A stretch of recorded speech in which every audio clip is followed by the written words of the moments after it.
Hey, it's Joe Glines from the AUTOMAtor, and I was kind of laughing at all the pushback on Elon Musk's email to federal employees about name 5 things you did last week. It's kind of crazy to me that I could think of 50 things easily that I did last week, and but I thought I'd put a little spin on it and say, okay, for you guys, and then I'm doing this myself here, what are 5 scripts you used most in the last week, right? So, of course, I had a little problems with it, so I've broken them into 2 lists, so sorry. And they're not even 5 each, but I'm going to walk through them real quick and just give you an overview. So my Effortless video reducer, I'm actually running it right now. Let me bring it over here. It's processing our hero calls at the moment. This is the 2nd hour. And it greatly reduces, I have a separate video on this, greatly reduces the file size, saves me a ton of hard drive space. And I do upload the originals to YouTube. They're unlisted, so unless you're a hero member, you don't know how to get to them. But then I go archive them, but I do this with all my client videos and interview and stuff, so it saves me an amazing amount of space.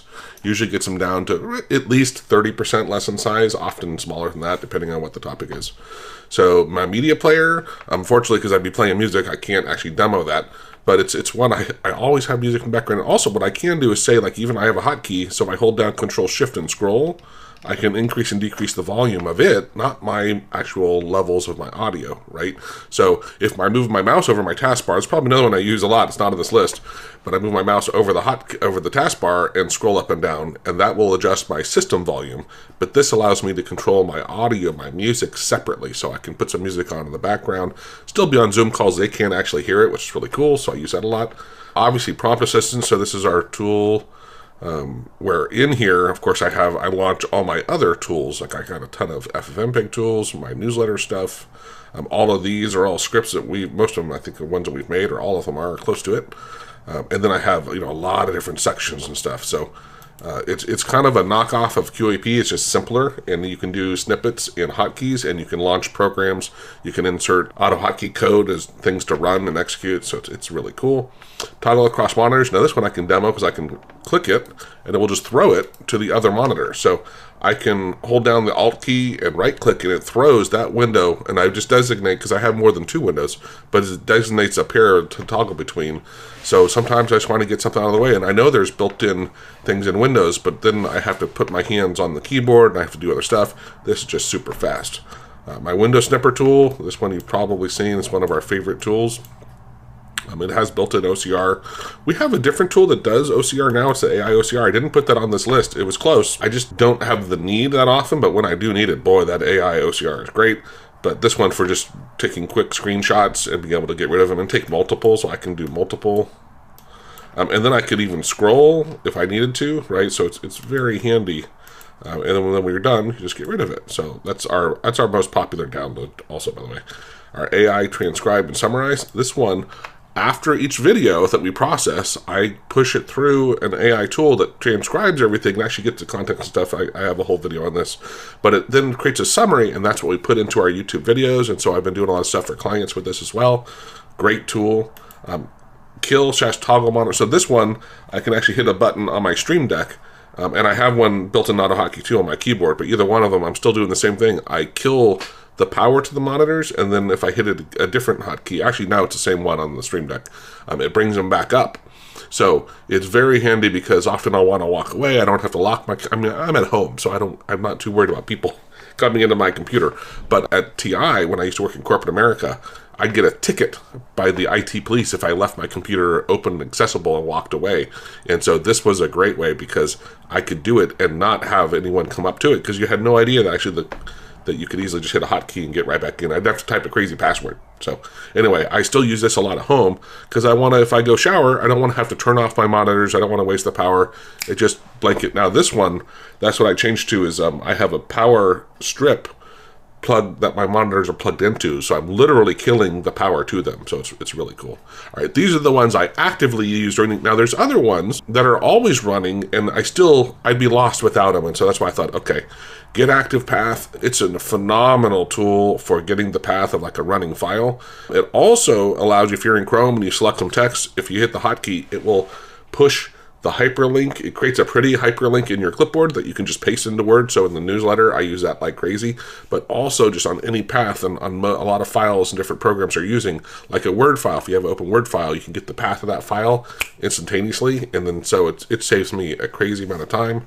Of course, hot strings, this probably should have been first on every list because I have a billion, hot strings for my name, my clients' names, my passwords, my email, different email addresses, my clients' email addresses, paths to files and folders.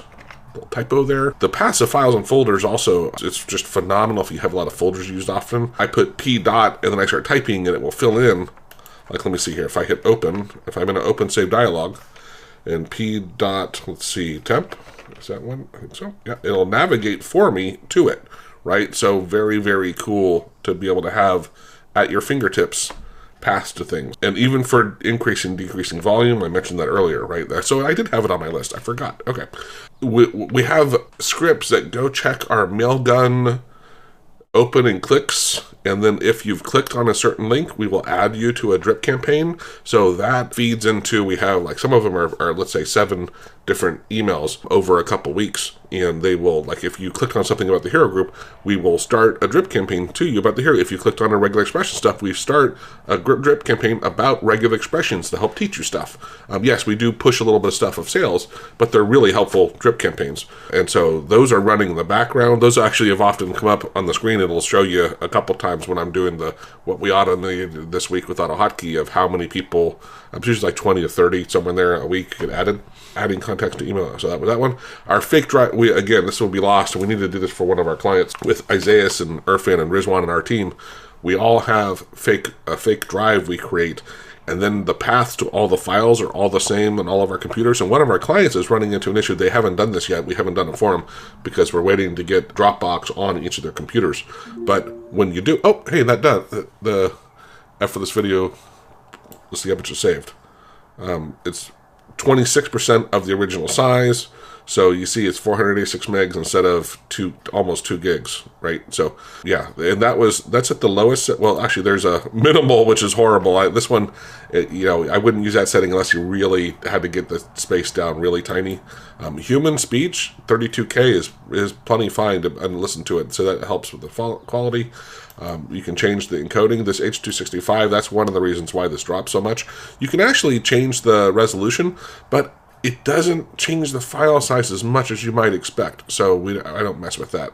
And then, of course, you can change the speed it's doing stuff. The lower you do it, it takes longer to run, but it does a better job of making the thing look good. So it does increase the file size a little, but it actually still does a better job of actually representing what was on the screen. So anyway, so that just finished, so I can move forward with those. Anyway, so this fake drive creator, sorry for distraction. It's a game changer because it allows you to have the same paths across all your computers. Also, because Danny, one of our radiologists, he was talking about it. He's not an admin necessarily in all of his computers, and unfortunately for that tool, you need to be an admin because we inject it before Windows actually loads. So that drive we create is always available. You can use the substitute command if you're not an admin to do it after, but then you got to be careful if you refer to stuff in your startup because that drive doesn't exist. So anyway, I hope you enjoyed that. If you want to write on here a list of your 5 scripts that you used last week, or most used, I thought maybe we could have another one of which ones that are save you the most time, because that would be probably a different list for me. But for now, I hope you enjoyed that. Check out, I'll try to remember to put the links up to all these things here that we sell. Some of them we don't sell. Thanks for watching. I hope you're having a great day. If you want to learn more about AUTOHOTKEY, we have great AUTOHOTKEY courses, or that hero group. I'm telling you, if you're wanting to learn AUTOHOTKEY, we have 3 hours of meetings a week, 2 hours on Friday and 1 hour on Saturday. And then we have our private Telegram group where we answer people's questions and help people. So check it out. Have a great day. Cheers.